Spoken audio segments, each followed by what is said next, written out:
The archaeological dig on Kepler 442b had been routine until they found the chamber. Dr. Mia Chen stood at the observation deck, watching through reinforced glass as the Galactic Council's best xenoarchaeologists circled the Obsidian tablet like predators afraid of their prey. "Another one down," muttered Vexthor, the Altarian team leader, as medical drones carried away his unconscious colleague. The Xenathi archaeologist had barely grazed the tablet's surface before collapsing, his crystalline skin crackling with energy burns. "That makes 17, Leo Martinez, the only other human on the expedition, said from beside Mia.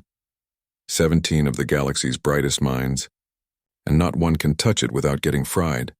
The tablet stood in the center of the ancient chamber, a monolith of pure black that seemed to drink in the light. Strange symbols covered its surface, shifting and writhing as if alive. The precursors had left many artifacts across the galaxy, but none had proven as hostile as this one. "The energy readings are off the charts," Vexthor's assistant reported. "It's not just electrical, there's something else. Something our instruments can't identify." Mia stepped closer to the glass, her reflection merging with the tablet's dark surface. Something stirred in her mind, a whisper of, what, memory? Recognition? She shook her head, trying to clear the strange sensation. "We should destroy it," one of the council representatives suggested. "If we can't study it safely." "No!" The word burst from Mia before she could stop herself. Everyone turned to stare at the human archaeologist. We can't. This could be the key to understanding the precursors. We just need to find the right approach." Vexthor's 4 eyes narrowed. "Dr. Chen, with all due respect to your species' enthusiasm, this artifact has defeated technologies far beyond Earth's capabilities. Perhaps it's time to admit that we're afraid," Mia interrupted. "The precursors didn't build this to hurt people. They built it for a purpose. We're just approaching it wrong." Leo caught her arm as she moved toward the chamber entrance. "Mia, what are you doing?" She looked at him, and for a moment her brown eyes seemed to flicker with an inner light. "Something I should have done the moment we found it." Before anyone could stop her, Mia had cycled through the airlock. The chamber's atmosphere hit her like a physical force, not hostile, but heavy with anticipation. The tablet loomed before her, its surface rippling with symbols that made her head spin. "Dr. Chen, exit immediately." Vexthor's voice crackled through the intercom. "The energy levels are spiking." But Mia wasn't listening. The whispers in her mind had become a chorus, and with each step toward the tablet they grew clearer. Not whispers, memories. Ancient memories that weren't hers, yet somehow were. She reached out her hand. "Mia, no!" Leo's voice, desperate through the speaker. Her palm touched the obsidian surface.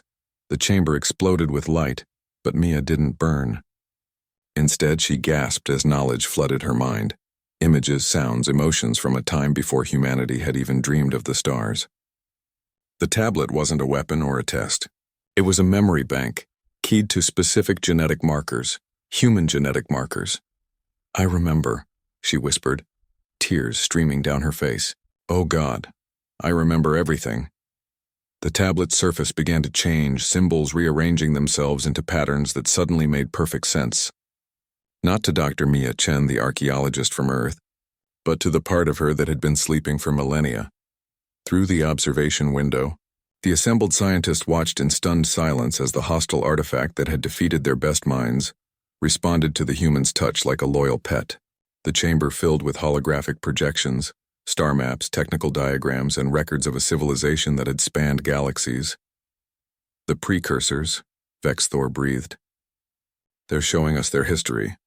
But Leo saw the truth in Mia's transformed expression. "No," he said quietly. "They're showing us our history." Mia turned from the tablet, her eyes now glowing with the same energy that had burned the others. But in her, it had found its home. "The precursors didn't disappear," she announced, her voice carrying new authority. "They changed.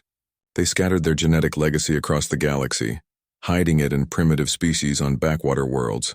Waiting. Waiting for what? Someone asked. For their children to grow up, to reach for the stars on their own, to prove they were ready for their inheritance." Mia smiled, and it was both human and something infinitely older. "We called them precursors because we thought they came before. But they didn't come before us.